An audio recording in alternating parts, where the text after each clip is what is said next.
안녕하세요. 오늘은 정말 많은 분들이 궁금해하셨을 법한 주제, 바로 겨자씨 한 알만한 믿음이라는 말 속에 도대체 어떤 비밀이 숨어 있는지 한번 제대로 파헤쳐 보려고 합니다. 자, 그럼 바로 시작해 볼까요? 아마 이 구절 모르는 분 거의 없으실 거예요. 산을 옮기고 못할 것이 없게 만드는 믿음이라니 정말 엄청난 약속이잖아요. 그런데 왜죠? 왜 우리 대부분은 이 강력한 약속을 그저 그림의 떡처럼 느끼는 걸까요? 바로 이 지점이 오늘 우리가 풀어야 할 미스터리의 출발선입니다.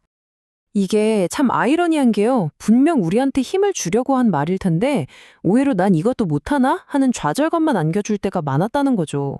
아니 겨우 겨자씨 한 알 일하는데 왜 우린 그것조차 없는 것처럼 느껴질까요?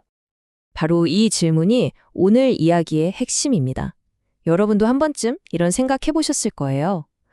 오늘 우리는 이 질문에 대한 아주 놀라운, 어쩌면 충격적일 수도 있는 해답을 찾아볼 겁니다. 아마 우리가 지금까지 완전히 잘못 알고 있었을지도 몰라요. 자, 첫 번째 파트에서는 문제의 근원으로 바로 들어가 보겠습니다. 바로 겨자씨에 대한 오해입니다. 우리가 너무나 당연하게 생각했던 이 겨자씨의 의미가 사실은 진짜 비밀을 감추고 있었을 수 있습니다. 같이 한번 그 베일을 벗겨보죠. 자, 바로 이겁니다. 이게 핵심이에요. 우리는 지금까지 겨자씨를 믿음의 크기나 양으로만 생각했어요. 아주 조금이라도 믿으면 돼. 이런 식으로요. 근데 그게 아니라는 겁니다. 완전히 다른 차원의 이야기예요.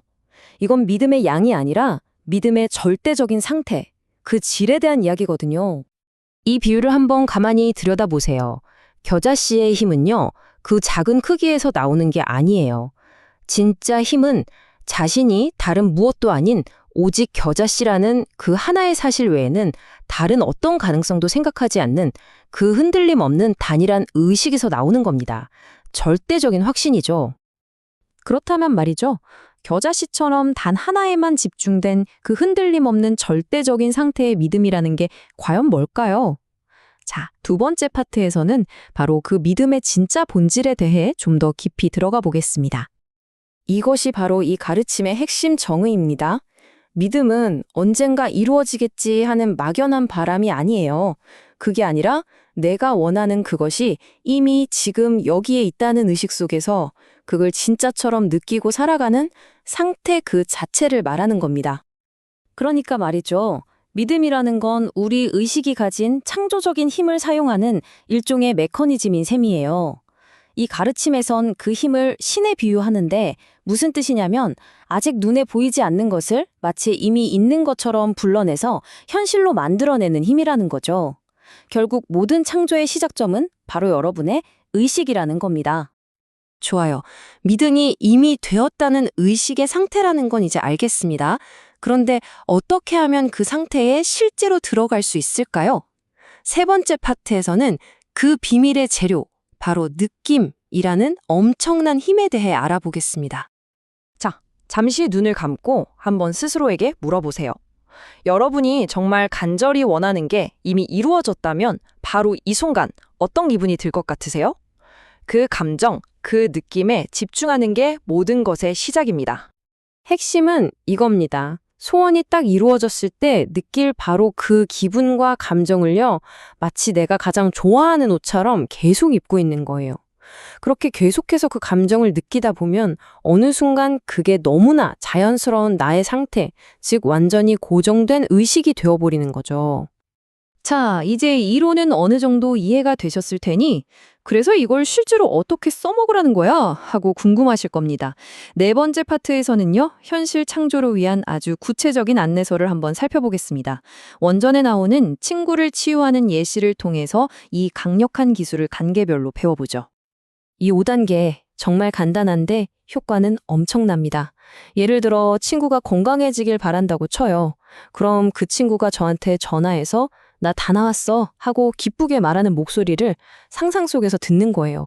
그때 느껴지는 그 짜릿함, 그 안도감, 그걸 온몸으로 느끼는 거죠. 그리고 마지막이 중요해요. 아, 이제 됐구나 하고 그냥 툭 내려놓는 겁니다. 이미 이루어졌으니까요. 바로 이겁니다. 이렇게 상상 속에서 듣고 느끼는 이 행위, 이게 바로 내면의 말씀, 즉 나의 소망을 물리적인 현실 세계로 끌어나는 신비가들의 비밀이자 창조의 첫걸음인 셈이죠. 자, 지금까지 믿음의 진짜 의미가 뭔지, 그리고 그걸 어떻게 사용하는지 알아봤습니다. 이제 마지막으로 이 모든 조각들을 하나로 쫙 깨어서 가장 중요하고 궁극적인 결론으로 나아가 보겠습니다. 그것은 바로 여러분의 의식 자체가 말씀이라는 사실입니다. 이 유명한 구절은 오늘 우리가 나눈 이야기의 마지막 가장 깊은 부분을 암시하고 있습니다. 말씀이 육신이 되었다. 이게 도대체 무슨 뜻일까요? 이것이 바로 궁극적인 비밀입니다. 성경에서 말하는 그 창조의 말씀이라는 게 저 멀리 어딘가에 있는 게 아니에요. 바로 여러분이 계속해서 유지하는 그 고정된 의식 상태, 그것 자체가 바로 말씀이라는 겁니다. 여러분의 의식이 곧 세상을 창조하는 힘이라는 뜻이죠. 자, 이제 공은 여러분에게 넘어갔습니다. 오늘 우리가 함께 파헤쳐본 이 비밀을 가지고 여러분은 어떤 말씀을 현실로 만들어 내시겠어요? 어떤 의식 상태를 선택해서 어떤 세상을 창조하시겠습니까? 그 선택은 오롯이 여러분 자신의 몫입니다.